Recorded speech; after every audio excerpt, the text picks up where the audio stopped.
Сайн уу, намайг Тэнгис гэдэг. Би болохоор League of Legends төрлийн шигшээ багийн тоглогч байна. Би юу багасаа л тэгэл гэртэл зураг ч зурагт үзэл эсвэл ном уншаад сууж түүхтэйсэн. Аав яах нэг амар тийм номын цуглуулгатай.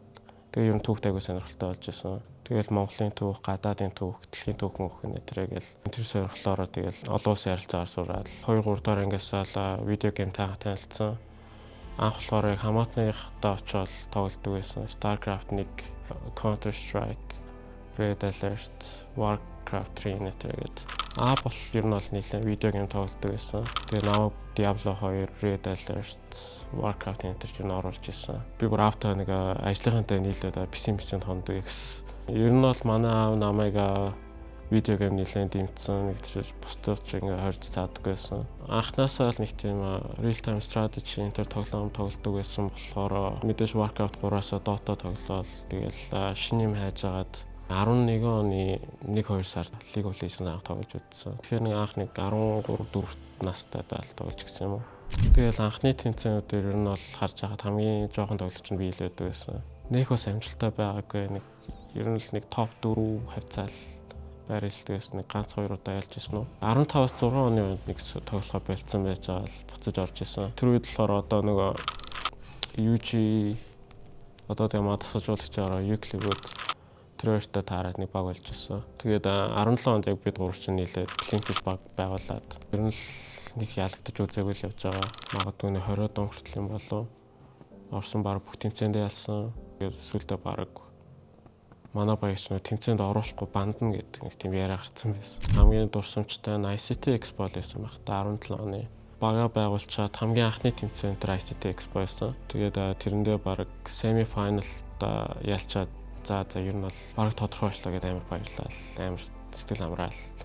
Тэмцээнийхаа дараа юм мэдчихсэн. Тэр л айгаа дурсамжтай байсан да. Саяхан Asian Games-д оролцсон. Тэгээд тэрэн дээр бол нэлээд юмнуудыг бас жоохон анзаарсан. Тэгээд adjustment-уудаа хийгээл явж байгаа.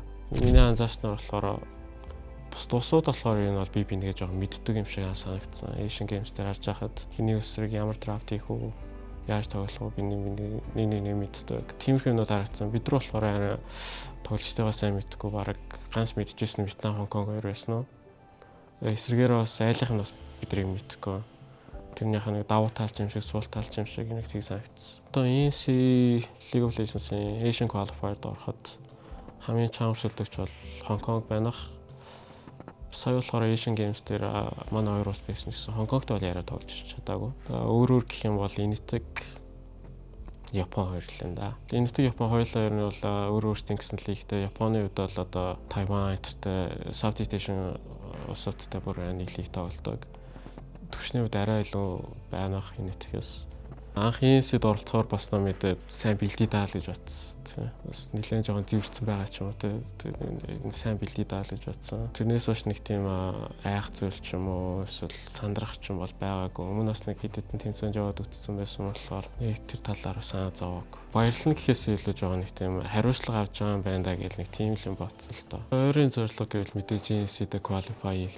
Гадны тэмцээнүүдэд өмнө дандаа л бага төлөөлөл өөрсдөө төлөвлөж явдаг байсан. Одоо болохоор улсаа төлөөлж явж байгаа. Тэр нь бол бидэрт маш их хариуцлага гэж санагдаж байна. ENC-д Монгол улсаа төлөөлж League of Legends төрөлтөөр оролцож байгаа тоглогч Тэнгис байлаа. Манай баяр дэмжээрэй. Баярлалаа. Баяртай.